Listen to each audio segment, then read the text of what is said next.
জঙ্গল থেকে বাঘের পিঠে উঠলেন আর একটা বিষাক্ত সাপকে চাবক বানাইলেন। এই বিষাক্ত সাপরে চাবক বানাইয়া বাঘের পিঠে উইঠা ঘোড়া দৌড়ায় যেভাবে মানুষ, এভাবে বাঘ দৌড়াইয়া বাজারের ভিতর দিয়ে যাইতেছেন। এখন দূর থেকে যারা দেখতেছে যে বাঘ আসতেছে, বাঘের পিঠে একজনের সোয়ার, হাতের মধ্যে ছড়ি হচ্ছে আলোক সাপ, বিষাক্ত সাপ, ঘোগরা সাপ, বাজারে কোনো মানুষ থাকবে? সব যেদিকে বাড়তেছে দৌড়াইতেছে। শেখ সাদি রহমতুল্লাহ আলাইহি উনি দাঁড়ায় রয়েছে, উনি তো দেখতেছে বাঘের পিঠে কে বসা।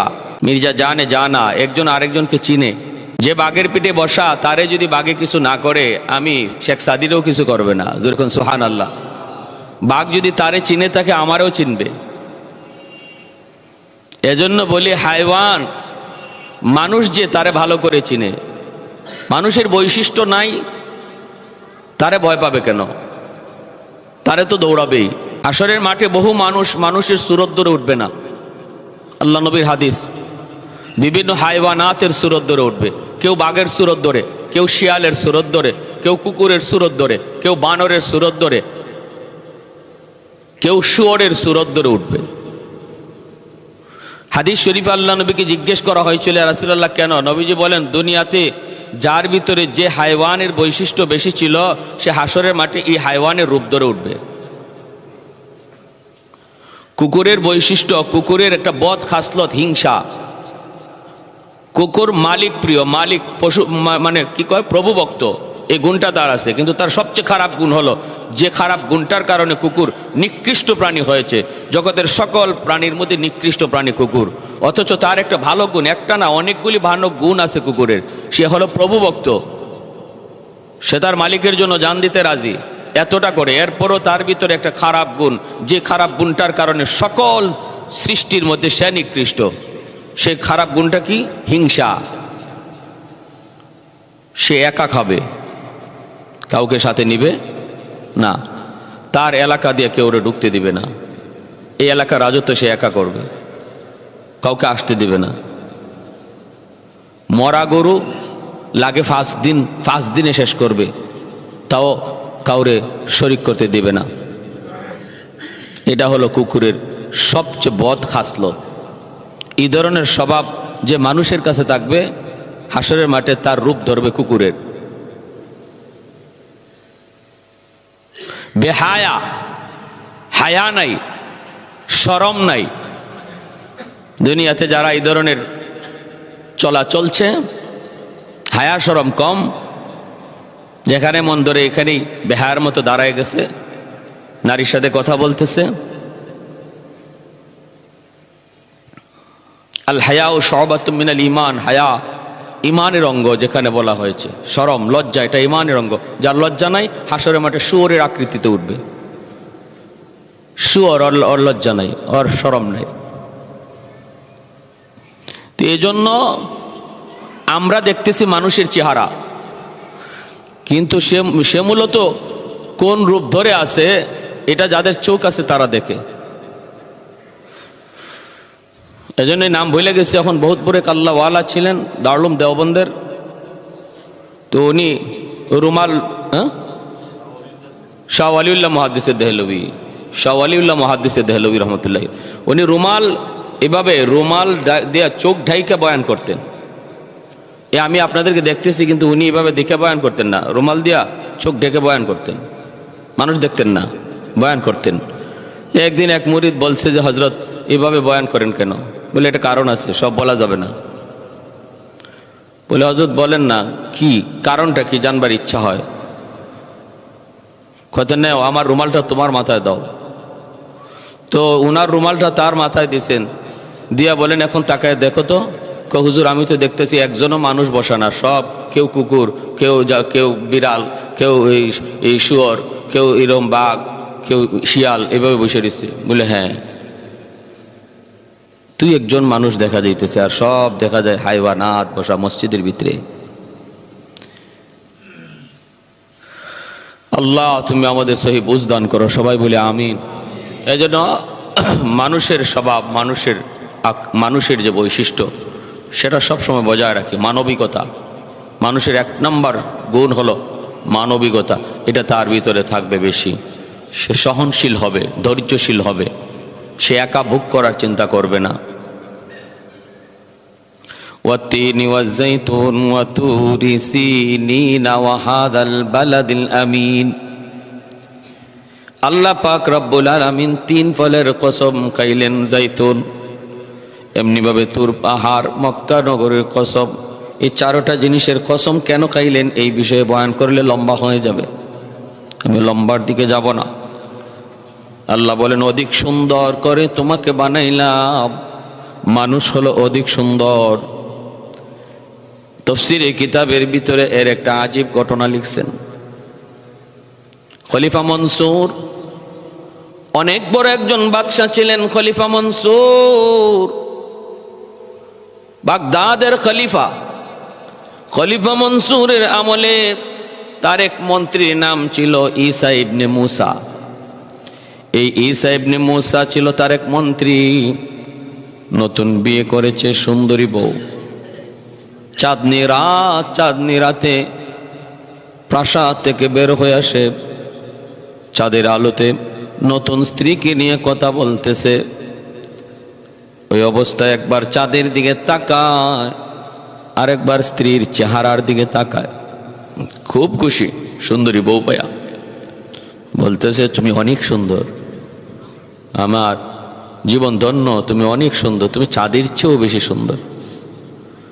নতুন বিবি কয় আবেগের সাথে হুঁশ রেখো, চাঁদের চেয়ে আবার মানুষ হয় সুন্দর কেমনে? চাঁদের চেয়ে মানুষ আবার বেশি সুন্দর হয় কেমনে? কয় না, তুমি চাঁদের চেয়ে বেশি সুন্দরী। কয় বললাম না হুঁশ রাখবা, জুসের সাথে হুঁশ রাখবা। চাঁদের চেয়ে মানুষ সুন্দর হয় কেমনে? বলে না, আমি বলছি তুমি চাঁদের চেয়ে বেশি সুন্দর। কয় না। তখনই কয়ে উঠছে কি জানেন, আর আমি বলছি তুমি চাঁদের চেয়ে বেশি সুন্দর, তুমি যদি চাঁদের চেয়ে বেশি সুন্দর না হও তাহলে তুমি 3 তালাক। কিছু মানুষ এমন আছে তো তালাকের ডং মনে করে, ডং তামসা। খাইবার আগে দেয় একবার তালাক, খাওয়ার পরে দেয় একবার তালাক, নাইলে মাঝখানে আরো দেয় 2 বার তালাক।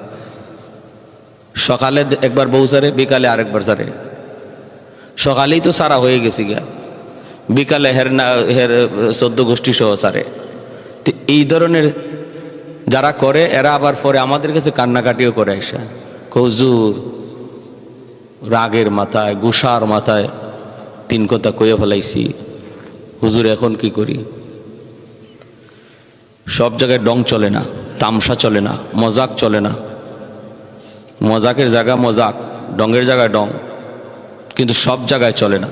তালাক শব্দ লইয়া মজাক করার, ঢং করার কোনো সুযোগ শরীয়তে জোরে কোন আছে? বিষাক্ত সাপ লইয়া আপনি তামসা করেন, গোগরা সাপরে সামনে নেন, এ সাপ তুই আমার কামড় দিস না, আমি তোর সাথে এমনি একটু ফাইজলামি করতেছি, তোর সাথে একটু ডং করতেছি, একটু মজাক করতেছি, তুই আমার কামড় দিস না। এই কথা কইলে গোগরা সাপে আপনারা সালাম দিবে? হ্যাঁ, আপনি যে এর সাথে ডং করতেছেন, মজাক করেন, এটা বুঝবে? তালাক এরম গোগরা সাপের মতো। তালাক শব্দটা, তালাক শব্দটা এটা গোগরা সাপের মতো। এর সাথে ডং চলে না, তামসা চলে না। হাসির চলে দেন আর রাগ কইরা দেন, খালি বলবেন সাথে সাথে ছোবল, সাথে সাথে ছোবল।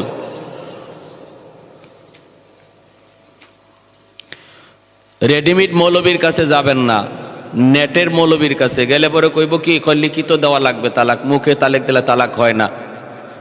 এই ধরনের বাজে ফতোয়া দিয়া টিভির বক্তারা, মৌলবীরা ফতোয়া দিয়া, বিশেষ করে আহলে হাদিস মার্কা যে বক্তাগুলি, এই আহলে হবিস মার্কা বক্তাগুলি, ওরা ওইরকম রিপোর্ট দেয়, হয় লিখিতভাবে তালাক দিলে তালাক হবে, মুখে তালাক দিলে তালাক হবে না। আরে হারামির হারামি এই ধরনের ফতোয়া দিয়া পুরা সমাজটা জারজ সন্তানে ভরে ফেলতেছে।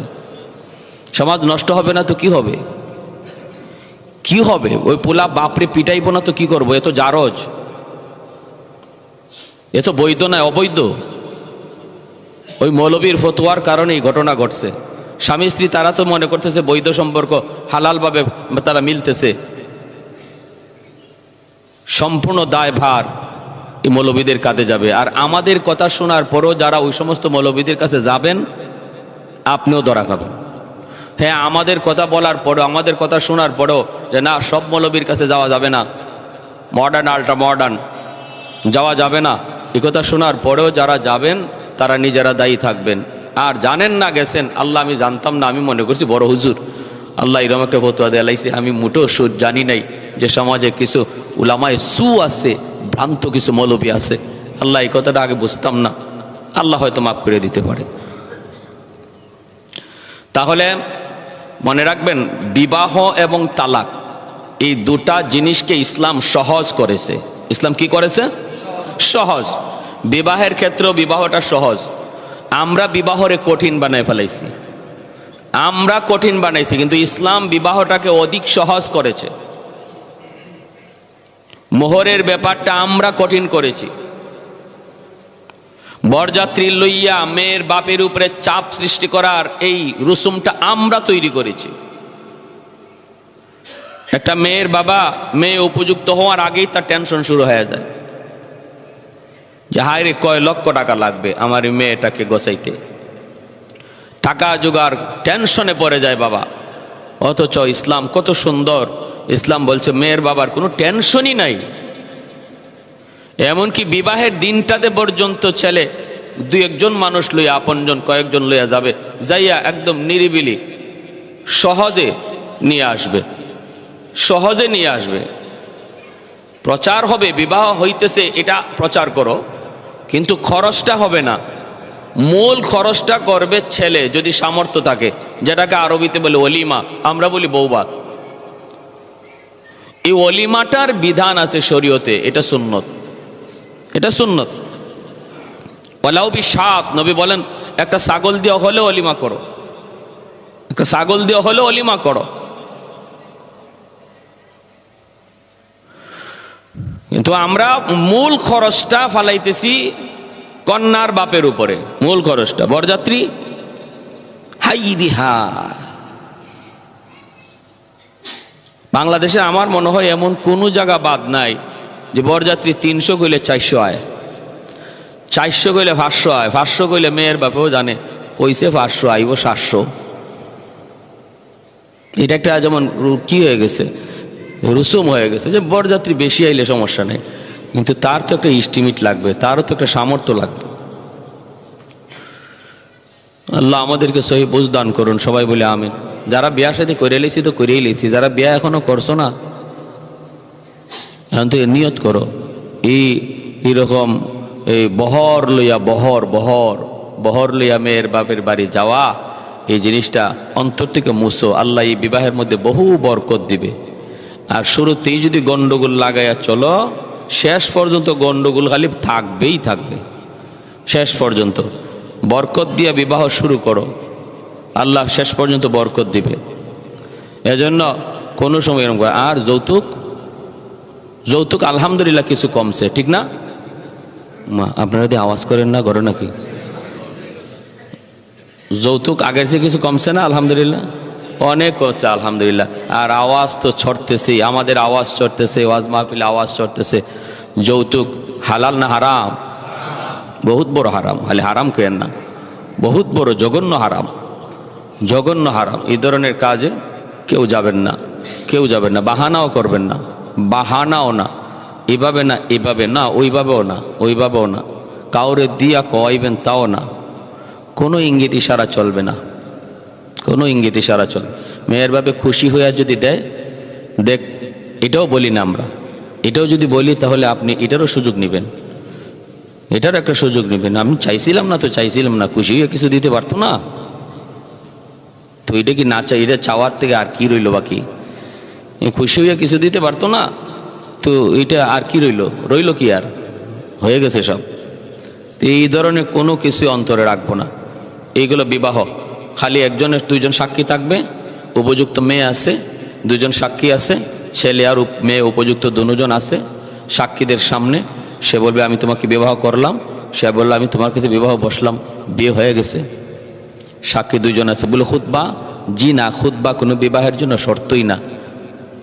খুতবা না পড়লেও বিবাহ হবে, মৌলবী না আনলেও বিবাহ হবে, কাবিন না লিখলেও বিবাহ হবে। তবে আসমান আর চাঁদ আর সূর্যরে সাক্ষী রেখে বিয়ে করলে বিয়ে হবে না। বাতাস সে সাক্ষী রেখে বিয়ে করলে বিয়ে হবে না। সাক্ষী যারা থাকবে এমন দুইজন উপযুক্ত মানুষ, বুঝদার মানুষ, সমজদার মানুষ, তারা সাক্ষী থাকবে। চাঁদ সূর্যরে সাক্ষী রেখে বিয়ে করলে বিয়ে হয় না। মানুষ সাক্ষী রেখে বিয়ে করবে। এমনকি নাবালিক মেয়েটাকে যদি বাবা বিয়ে দেওয়া দেয়, নাবালিক অবস্থায় বিয়ে হয়ে যায়। দেখেন কেমন বিয়ে হওয়া হয়েছে। একটা ঘটনা আছে আর কি, একজন উস্তাদ পড়াইতেছে, তো বলতেছে যে নাবালিক মেয়ে রে বাবা বিয়ে দিলে বিয়ে হয়ে যায়। ছাত্র একজন আসলে খুব দুষ্ট, সে বলতেছে হুজুর কেমনে বুঝি নাই। হুজুর বুঝোস না, এটারে বুঝাইমু কেমনে তোরে। হুজুরের একটা নাবালিক মেয়ে ছিল, তো কয় হুজুর বুঝি নাই তো কেমনে, ঘটনা কেমনে। হুজুর মনে কর আমি বললাম যে আমার মেয়েটাকে তোর কাছে বিয়ে দিলাম, হে কয় হুজুর আমি কবুল করলাম। বড়া মজলিসের সমস্ত ছাত্রদের সামনে বিয়ে হয়ে গেছে। হুজুর তুই এটা কি করলি, তুই এটা কি করলি, হয়ে গেছে কিন্তু এখান থেকে আর ফিরে আসার কোনো সুযোগ নাই, এবং এই মেয়ে ছাত্রের কাছে দেওয়াই লাগছে। এজন্য বলছিলাম বিবাহ এবং তালাক এখানে কোনো মজাক চলে না। হইছে বলে আমার নিয়ত ছিল না, নিয়তেরও এখানে কোনো হিসাব নাই। আমার নিয়তে ছিল না, মুখে বলছি, এরও কোনো হিসাব নাই। এত কঠিন বিষয়। সেখানে আপনি তালাক দেওয়ার পরে যদি বলেন মজাক করে বলছি, হাসির ছলে বলছি, হুজুর আমার মাথা ঠিক ছিল না, কোনো কিছুরই অ্যালাউ নাই শরীয়তে। তো মুসা ইবনে ঈসা খলিফা মনসুরের মন্ত্রী, ইনি বলে ফেলছে তুমি যদি চাঁদের চেয়েও বেশি সুন্দরী না হও তাহলে তালাক। এখন তো মহিলা কান্না শুরু করছে, মাত্র বিয়া বইলাম তুমি তালাক দিয়া দিলা। হ্যাঁ গেছি গা, তালাক তো হয়ে গেছে। এখন মন্ত্রী কয় কি কও, তালাক হয়ে গেছে? বললে হ্যাঁ তালাক তো হয়ে গেছে। চাঁদের চেয়ে আমি বেশি সুন্দরী হব কি করে, তাহলে তো আমার তালাক। ওই মহিলা জানতো, সে চলে গেছে বাপের বাড়ি। এখন মন্ত্রী কান্নাকাটি করতেছে আর কি, হায় আমি এটা কি করলাম, আমি তো বেশি সুন্দরী কইতে গিয়া এই কথা বইলা ফেলাইছি, বেশি আবেগে। হুজুর এখন কি করি? বাদশার কাছে গেছে, খলিফা মনসুরের কাছে গেছে। খলিফা মনসুর এলাকার যত উলামায়ে কেরাম ছিল বাগদাদের, তাদেরকে ডাকছে, রেখে বলছে যে বলেন আপনারা ফতোয়া দেন, তার তালাক হয়ে গেছে নাকি এখনো বৈধ স্ত্রী আছে? সবাই বলে এটা তো 100% তালাক। কেন? চাঁদের চেয়ে আবার বেশি সুন্দর হয় কি করে, অতএব তালাক হয়ে গেছে। বড় মজলিসের মধ্যে একজন ইমাম আবু হানিফা রহমতুল্লাহি আলাইহি ছাত্র ছিল। ইমাম আবু হানিফা রহমতুল্লাহি আলাইহির একজন ছাত্র ছিলেন এই জায়গার মধ্যে বসা, তিনিও বহুত বড় একজন আলেম। খলিফা মনসুর কয় সবার কথা শুনলেও ওনার কথা না শুনলে আমার বুঝ হবে না, আপনি কিছু বলেন না কেন? সবাই বলতেছে তালাক, কিন্তু আপনি কোনো জবাব দেন না, ঘটনা কি আপনি বলুন। তখন উনি বলতেছে আমি কি বলবো, সবাই তো বলছে তালাক হয়ে গেছে, কিন্তু আমি বলি আল্লাহর কোরআন বলে তালাক হয় নাই, কারণ মানুষ চাঁদের চেয়েও বেশি সুন্দর। জোরে বলে সুবহানাল্লাহ। সবাই বলে তালাক হয়ে গেছে, কারণ হলো চাঁদ বেশি সুন্দর। মানুষ বলে চাঁদ বেশি সুন্দর, কিন্তু আল্লাহ বলে মানুষ বেশি সুন্দর। কোথায় দলিল? দলিল হলো পবিত্র কোরআনের সূরাতুত তিন, ওয়াত-তিন ওয়াজ-যাইতুন ওয়া তুরি সিনিনা ওয়া হাযাল বালাদিল আমিন লাকাদ খালাকনাল ইনসানা ফি আহসানি তাকওয়িম। মানুষ যে অধিক সুন্দর, কথাটা শুধু আল্লাহ এমনি বলেন নাই, সহজ সরলভাবে বলেন নাই। আল্লাহ এই কথাটা বলার আগে 4 বার 4টা জিনিসের কসম খাইছে। মানুষ যে বেশি সুন্দর আল্লাহ শুধু সহজভাবে বলেন নাই, 4 জিনিসের কসম খাই আল্লাহ বলছেন। অতএব মানুষের কথা ঠিক না, আল্লাহর কথা ঠিক।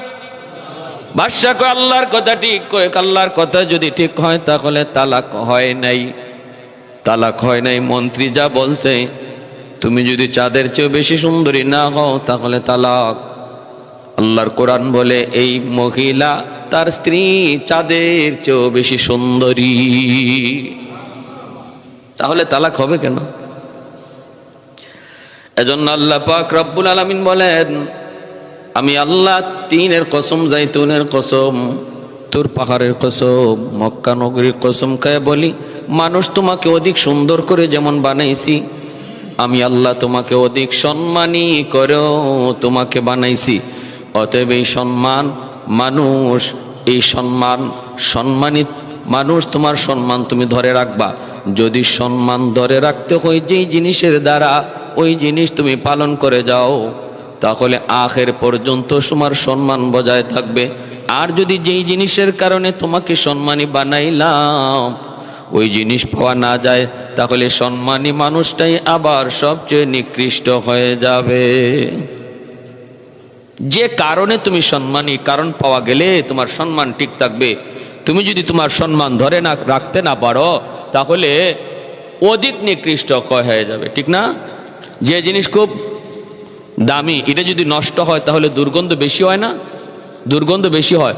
মানুষ অনেক দামি, সৃষ্টি জগতের শ্রেষ্ঠ জীব মানুষ।